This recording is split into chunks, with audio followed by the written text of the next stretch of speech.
नमस्कार। माली समाचार हिंदी में आपका स्वागत है। मैं दिनेश माली।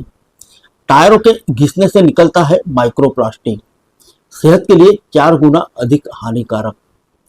आइए जानते हैं विस्तार से। टायरों के घिसने के कारण माइक्रोप्लास्टिक रूपी छोटे छोटे कण और पार्टिकुलेट मैटर लोगों की सेहत के लिए धीमा जहर जैसे हैं।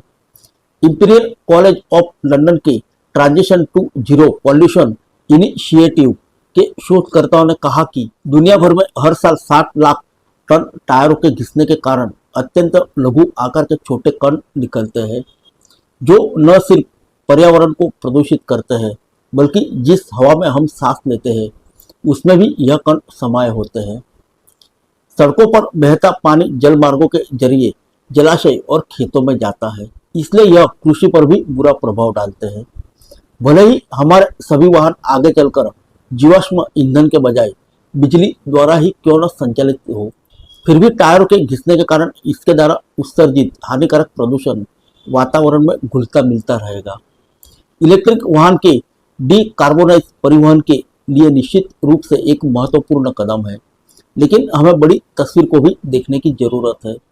चिंता इस बात की है कि इलेक्ट्रिक वाहन भारी होते हैं, जो टायरों के घिसने में वृद्धि करते हैं।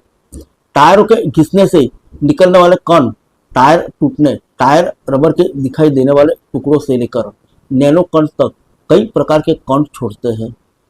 शोधकर्ताओं का कहना है कि इन कणों में poly aromatic hydrocarbon, benzothiazole, isoprene, zinc और लीड जैसी भारी धातुओं सहित कई अन्य जहरीले रसायन होते हैं।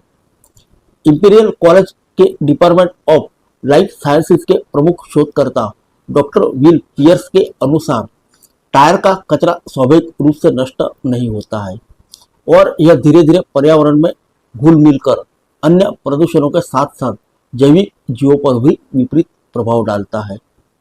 शोध के दौरान इस बात के भी सबूत मिले हैं कि टायरों के घिसने से निकलने वाले कण अन्य प्रदूषित कणों के साथ मिलकर हृदय, फेफड़े, शारीरिक विकास, प्रजनन और कैंसर सहित अन्य तरह की स्वास्थ्य समस्याओं को बढ़ावा देते हैं।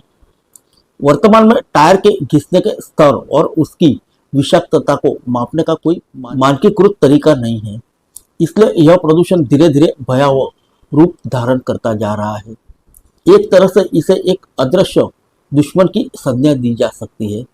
शोधकर्ताओं का तर्क है कि CO2 और अन्य उत्सर्जन में कमी के साथ साथ टायर प्रदूषण को कम करने और यातायात को स्वच्छ बनाने के लिए ठोस नीति की आवश्यकता है। फिर मिलेंगे अगले बुलेटिन में अन्य किसी खबर के साथ।